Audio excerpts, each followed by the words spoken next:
So it's crazy. I mean, it's come full circle. Nice to be home, isn't it? It is nice to be home. It's just so weird, we're eating down Stone College, where I used to, like I said, what would it be, 13, 14 years ago. I'm, like a young buck, wet behind the ears, no idea about football or what's going on, and yeah, it's crazy to be back here. How about being back with this club? I mean, it's only day one of practice, but what do you see and how do you feel? You never know what to expect, right? I mean, the core group of guys, I guess, is kind of still here from on the offensive side of the ball from 2012. But defense, a lot of new faces, and you never know, what kind of attitudes you're going to have, what kind of personalities you're going to have. And then especially coming from such a good locker room in Saskatchewan last year, and knowing how much that had to do with our success out there, you really hope that's going to be a group of guys. And so far, it seems like we've got a really good group up front. Guys are a little shy at first. I don't think they're letting the true personality shine through yet, but it seems like a really good group of guys, coachable, energetic. So I'm looking forward to working with them. Does the change in D coordinators change anything you have to do this year?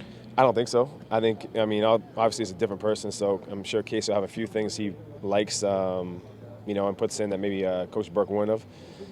But I love it. It's an adjustment to just be going straight pass rush every play, and I'm so keyed into, reading the run and playing out of a 2-point stance, and now I'm pretty much out of a 4-point every time, just pass rushing. So it's an adjustment, but I thought it was a good day one for everybody, especially on the defensive side of the ball. I thought we played great. But even personality-wise, it seems like you and Casey are wired the same way. You're both intense guys who really get into it out there. Is that something you would agree with? Yeah, 100%. I was talking to my parents last night, and I kind of said, if I was a defensive line coach, I would be doing exactly what Casey's doing. I'd be coaching the same way. I was in meetings last night, and everything he was saying is everything I've kind of just learned on my own, kind of, and that's how I feel about defensive line, his philosophy. So it's working really good. Now I just got to go out on the field and get used to it a little bit. You talked about being back here 13 years ago. How is Ricky Foley in 215 different from when he was in, let's say, 202? I'm the same guy. I'm probably a little bit more laid back. I was a crazy kid back then. Wild. Now you're a crazy man. I'm a crazy man, but only once or twice a week now. Yeah. So it's different. Which year? When I was younger, I'd be out here coming out here only worried about myself and what I was doing and how my pass rush was going and what I was doing. Now I'm coming out here just looking at the big picture. If I rush this way, what's it going to do to Delano inside and those guys. So just a broader scope. I mean, it's like that in everything in life, experience, and you just see things from a better angle, and you got a lot more perspective, right? You hopeful of this franchise now, Ricky, with BMO and the new owners? Shoot, Frank, I only got 1 year left of my deal, so I'm hopeful for myself. I'd love to be back here, obviously. It's hometown, and it's exciting. I'll say that, potentially exciting, but, I don't want to get too ahead of myself. After what happened this offseason, you never know what can happen in this business. So, but as far as the Toronto Argonauts are concerned, as far as the CFL brand is concerned, obviously it's a great thing. We needed it. The league needed it.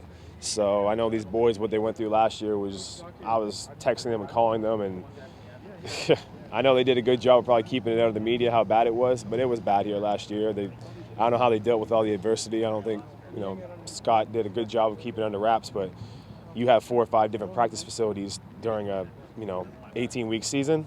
I don't know how you can expect too much, especially a young team. So. And you're in a situation in Regina where it's pretty. Yeah, that's pretty ideal. No, you're right. Scott, but they struggled. In the 80s or mid 90s or whatever it was. That's the model of how to run a franchise out there, as far as I'm concerned. But you see the steps that are taken here. I think you got the right people in place, and we're building towards it. And I think it's going to be a really good thing. Thanks, Ricky. Thanks, guys.